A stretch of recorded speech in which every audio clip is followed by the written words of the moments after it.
Bonsoir la famille, bonsoir les amis, bonsoir à tous, bonsoir les couleurs. Hier, j'ai posté une vidéo à la suite de laquelle j'ai eu beaucoup de réactions. C'était une vidéo réaction de la défaite du FC Barcelone face au FC Séville parce que voilà, il fallait vraiment que je sorte. J'en avais jusque-là, les gars. Donc voilà, merci à tous ceux qui ont été présents sous la vidéo pour interagir, pour réagir, avec lesquels j'ai interagi. Merci également à ceux qui m'ont trouvé en inbox, même si j'ai pas vraiment compris la procédure, parce que le but, hein, c'est de réagir sous la vidéo pour qu'ensemble on puisse traiter voilà, le cas de la vidéo et puis voilà, que chacun puisse, parce que vous savez, quand on est deux en inbox, c'est bon d'échanger, moi ça ne me dérange aucunement. Mais voilà, après, on peut avoir un avis et il va avoir je sais pas, une autre grille de lecture qui va être apportée par une tierce personne, une énième personne, et ça fait plaisir. Donc voilà, merci à tous ceux qui étaient présents, et à tous ceux qui ont interagi, à tous ceux qui m'ont écrit. Donc merci à vous. Sur ce, les gars, voilà, avant de continuer, je vais vous présenter ma chaîne YouTube. Voilà, Marco 3M. Voilà, mentionné, hein, le 12e homme. Donc voilà, tapez ça sur YouTube tout simplement, la barre de recherche, ou alors cliquez sur le lien dans la description de la vidéo, voilà, pour vous rendre automatiquement, systématiquement sur la chaîne et vous abonner tout simplement. Alors, c'est une chaîne qui existait depuis longtemps, hein, mais voilà, qui n'était plus, sur laquelle j'étais plus actif du tout. Et donc, voilà, j'ai décidé hein, de lui donner vie. Parce que voilà, sur Facebook, en fait, j'avais ma page, mais qui a tout simplement disparu, en fait. Et ce, j'ai reçu aucune notification, je ne sais pas pourquoi. J'ai fait des recherches encore et encore. Jamais eu satisfaction, hein, jamais eu de retour, j'ai jamais eu voilà, de nouvelles de cette page-là jusqu'en ce jour. Donc, voilà, je me relance ou du moins, je repars sur YouTube. Voilà, il y aura bien sûr les vidéos sur Facebook, mais je vais vraiment plus axer à la communication, les lives, les vidéos et actions sur YouTube en fait. Donc je vais vous inviter à cliquer sur le lien ou à vous rendre sur YouTube et taper Marco 3M. Voilà, et vous abonner sur la chaîne. Avant de poursuivre, vraiment, je vous exhorte hein, tous ceux qui vont voir la vidéo à me rejoindre sur la page. On va traiter de football uniquement du FC Barcelone, mais aussi l'actualité footballistique en général. Et on va traiter surtout la Ligue des Champions, notamment les matchs les plus importants. Donc voilà, j'espère vraiment que vous allez être très nombreux à me rejoindre sur la chaîne. Sur ce, voilà, bonne vidéo à vous. On va revenir sur le but du sujet, les raisons pour lesquelles voilà, je sors aujourd'hui. Voilà, et donc le premier sujet, justement, on va traiter de Rumia Daroro. Alors, le sujet, les sujets s'affichent hein, sur le test déroulant juste en dessous là. Voilà, donc je pense que vous avez eu le temps de voir un peu. Alors, le premier cas sur lequel je vais revenir, le premier sujet, je vais revenir sur le cas Araro, pardon. Rumian Araro, pour moi, très honnêtement, les gars, il est victime d'un lynchage sur les réseaux sociaux, mais qui est juste ahurissant en fait. Souvent, je me demande, mais qu'est-ce qu'il a pu bien faire de grave? En tout cas, cette saison-là, qu'est-ce qu'il a pu bien faire? Parce que, c'est vrai, on se rappelle tous de son intervention sur Barcola en 1 contre 1 en Ligue des Champions, ce qui nous coûte justement le fait d'être réduit à 10 durant, on va dire, plus de la moitié du match. On se rappelle de ça. Et à la fin de ce match, à l'élimination, on avait tous mal. Je l'ai attaqué. On se rappelle également de son intervention très molle à la 93e minute, alors qu'il rentre, on va dire quoi, 6 minutes avant, pour gérer justement la fin de match face à l'Inter. Mais c'est un défenseur de presque un quarantenaire qui vient marquer le but du 3 par 3 à la 93e minute. J'ai eu mal. Et ceux qui ont regardé le match avec moi ont aussi, je suis tombé sur lui et tout. Mais les gars, honnêtement, depuis le début de cette saison, qu'est-ce que Romiat Arao a fait? Et il est victime de ce lynchage en fait. Qu'est-ce qu'il a fait? Le gars, déjà, pour vous mettre dans le contexte, il sort 3 matchs de qualité à la suite. Et après ces matchs-là, il y a le match, le dernier match, même les buteurs, si j'ai bonne mémoire. À la suite de ce match-là, il y a le match face au PSG qui s'en vient. L'entraîneur n'a pas eu autre message à lui faire passer que du genre non, moi je ne vais pas compter sur toi. Lorsque le niveau va monter, il met Aroro sur le banc. On a tous vu ça. Personne n'est sorti pour dire non, il n'a pas compris la composition de départ et tout. Alors que Araro, normalement, c'est un défenseur qui va très vite. Le Paris Saint-Germain, il a des attaquants qui vont très vite. Je n'ai pas compris la stratégie, la technique. Mais voilà, personne n'est sorti défendre, mettre sa caméra ou faire un commentaire ou un post pour défendre le mec. Il est resté sur le banc. on a sombré face au PSG. Il n'y a pas de souci. Chacun a tiré les leçons. Et de toutes les manières, même le PSG était plus fort que nous. 3 jours plus tard, on vient face au FC Séville dans un match assez difficile, assez solide. Dès l'entame du match, on voit que ça va être très difficile pour nous. Parce qu'il y a beaucoup de raisons qu'on peut mettre en avant de venir toucher le cas à Araujo. Certes, on peut lui taper dessus. Et moi, le premier, parce que pour moi, depuis l'an dernier, tu as un nouvel entraîneur qui est venu avec une nouvelle vision. Il est venu avec une stratégie claire. Et, et c'est un Allemand. Il ne va pas changer tout de suite. Il va aller au bout de ses idées. On va dire comme ça qu'il va mourir limite pour ses idées. Et on peut vraiment blâmer Araujo parce que depuis ce temps-là, il ne comprend pas vraiment, du moins, il n'est pas à l'aise avec le système de jeu de l'entraîneur.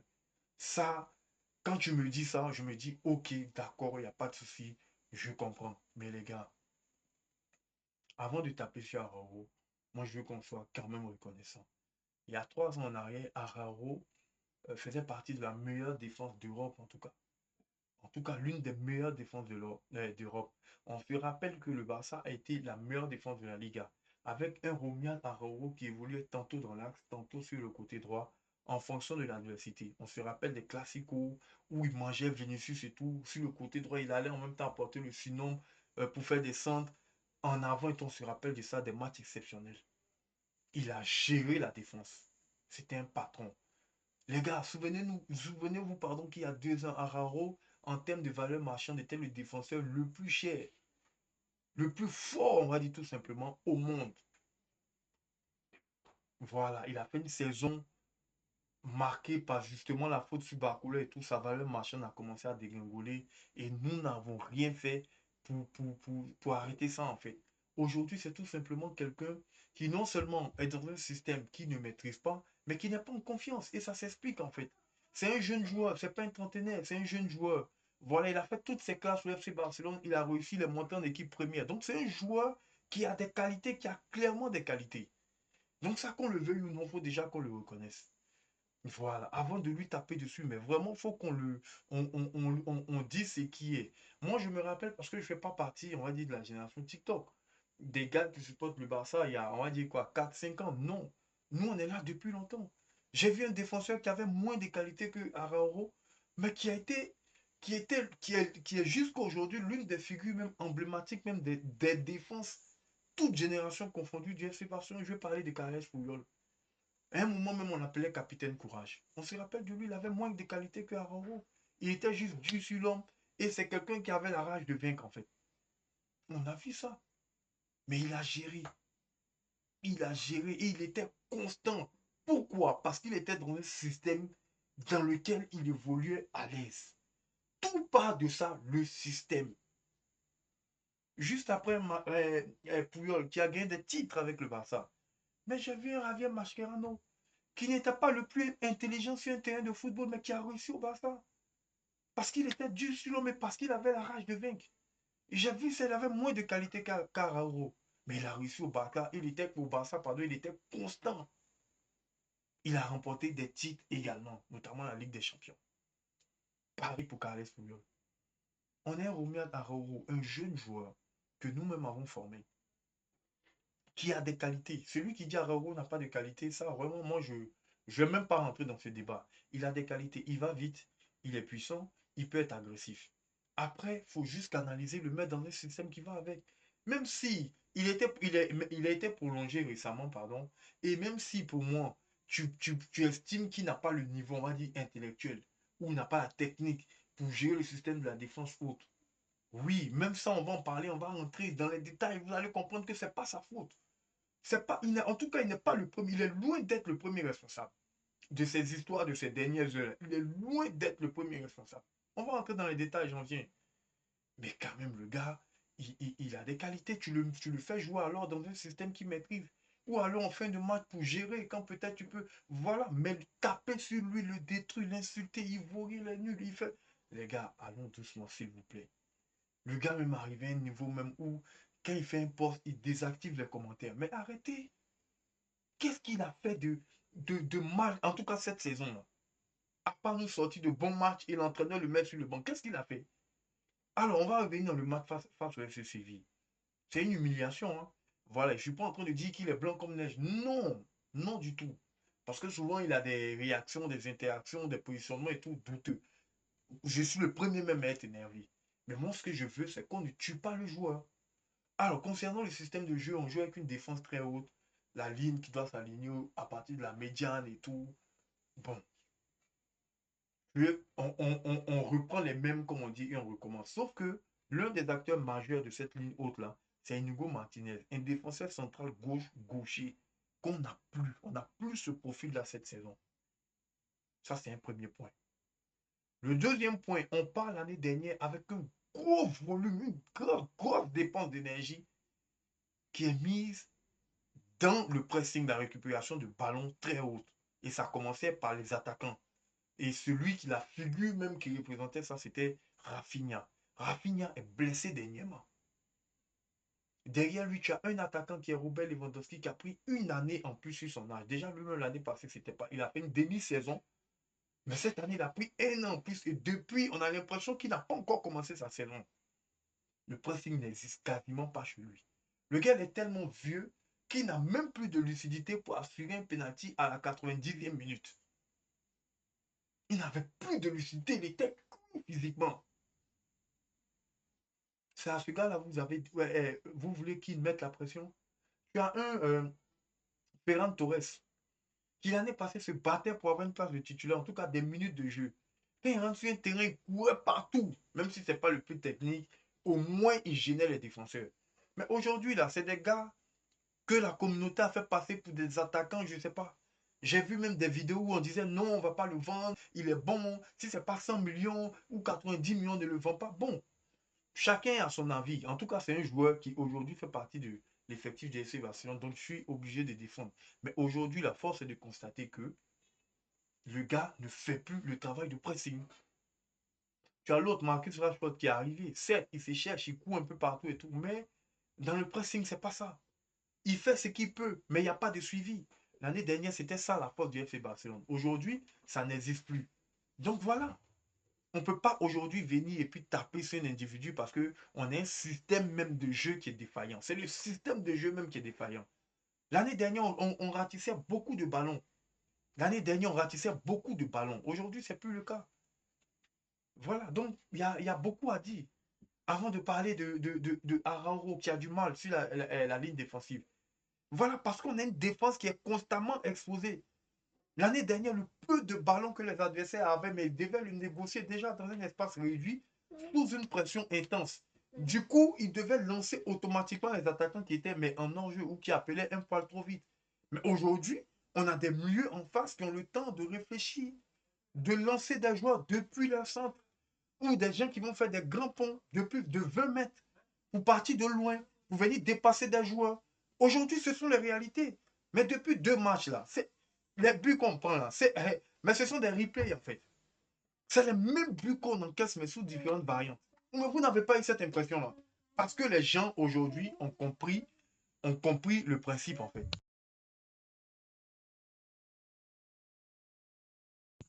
Les gens ont compris le principe. Les gens ont compris le poteau rose. Les gens ont compris le point faible de ce système de jeu-là. Donc voilà, qu'est-ce que vous voulez? Donc, il ne faudrait pas, mais ça pas, prendre Araujo, le faire passer pour bouc émissaire, taper sur lui, pensant que du genre, on va le remplacer par peut-être un Eric Garcia, les choses vont changer. Non, les choses ne vont pas changer parce que les problèmes seront persistants. Encore heureux que la trêve s'en vienne. Encore heureux qu'après la trêve, on va récupérer des joueurs importants. Encore heureux qu'après la trêve, on aura Rafinha qui va essayer de donner un nouvel élan au pressing. Mais honnêtement, c'est pas Arauro la faute c'est pas Arauro qui fait que l'équipe en fait n'est pas capable d'aligner 3 passes en première mi-temps dans un milieu de terrain avec Frenkie de Jong, Dani Olmo et Pedri. Arauro n'a rien à y voir. Donc s'il vous plaît, c'est pas Arauro qui fait que les attaquants sont incapables de faire des appels cohérents. Arauro n'a rien à y voir. Mais quand Araujo est sorti, là, Araujo est sorti à la 45e minute, avions-nous arrêté d'encaisser des buts? Le match finit 4-2, là. On doit s'estimer heureux. On doit s'estimer heureux. Certes, la première mi-temps était dominée par le milieu de terrain de Séville. Ils avaient eu des situations de grosses occasions même. Mais en deuxième mi-temps, on a coulé tout simplement. On a coulé. Le problème là, c'est la ligne du hors-jeu là. Quand tu as tes éléments qui ne donnent plus, parce que moi, j'ai pas envie de taper scientifique. On se rappelle tout ce qui est arrivé. On connaissait ses qualités, on connaissait ses défauts. Le gars n'a jamais réussi 2 années de suite avec une équipe parce que c'est quelqu'un qui demande énormément en termes d'énergie. Ça veut dire, il pousse les joueurs à vraiment se surpasser. Une première saison, ça donne, Dieu merci, les titres étaient là, Dieu merci. Mais il y a une continuité, il faut un effectif qui tourne. La direction du Barça a-t-elle assuré ça? A-t-elle garanti ça? Non. On est obligé de faire avec les mêmes joueurs. Les blessés par-ci, par-là. Le sélectionneur qui a lui-même, j'en viens, qui convoque que nos joueurs, les sélectionneurs, avec un Carlo Ancelotti, complice du Real Madrid, qui va convoquer les joueurs Rafinha au Brésil, qui va, voilà, à la suite de sa blessure. En fait, je ne comprends rien. Et tu as un président qui est là, qui dort. C'est-à-dire qu'on a un effectif limité. Ce sont les mêmes joueurs qui jouent. Et comme par magie, ça ne donne pas devant, ça ne donne pas dans le milieu des terrains, on vient taper sur Araujo, parce que c'est facile. Le gars joue 45 minutes sur 180 minutes, mais c'est lui qui est responsable de la défaite du Barça, des défaites du Barça contre le Paris Saint-Germain et contre Séville. Mais arrêtez, mais arrêtez. À la, à la 90e minute, Lewandowski, il a un penalty. Il n'est même plus lucide pour tirer le penalty. Mais il prend quand même le penalty. Tout ça, c'est des sujets qu'on peut traiter. Donc, les gars, vraiment, moi, je vous demande de doser avec le jeune. C'est vrai, il n'est pas le plus exemplaire, non. Même si moi, je dois faire ma défense, ma ligne défensive, il n'y sera pas. Mais ce n'est pas la raison pour laquelle je vais l'exposer comme ça. Parce que je connais les qualités du joueur, oui, parce qu'il en a. Il faut être honnête, il faut être objectif. Araujo a des qualités qu'on peut exploiter et qui nous ont aidés par le passé. Il ne faudrait pas qu'on vienne la faire comme si du genre, non, on a connu tellement mieux que lui, que voici, voici, voilà. Arrêtez ça. Arrêtez ça, les gars. Donc, c'était un peu ce que j'avais envie de dire. Vraiment, j'avais envie de taper un peu sur le sélectionneur, là. Mais, il attend. Attends, même, je vais mettre son visage, là. Voilà, j'avais envie de taper sur lui parce qu'il nous a saboté. C'est l'un des acteurs majeurs de notre défaite, là, la dernière fois. Parce qu'à cause de lui, on n'a pas fait jouer Lamine Yamal. Mais attends, j'espère seulement qu'il va avoir des résultats avec l'Espagne. J'espère seulement qu'il va avoir des résultats avec l'Espagne. Sinon, il ne va pas croire ce qui va se passer ici. Voilà. Donc, les gars, c'était un peu ça. Je vous sollicite encore pour aller au maximum vous enregistrer, vous abonner sur la chaîne YouTube. Voilà, merci les gars. Merci à ceux qui vont le faire. Merci à ceux qui vont liker la vidéo ici sur Facebook. Voilà. Euh, on se donne rendez-vous la prochaine fois tout simplement pour une autre vidéo, pour une nouvelle sortie. Voilà, d'ici là, portez-vous bien. Prenez tous soin de vous les gars et surtout, profitez des vôtres. Allez, peace.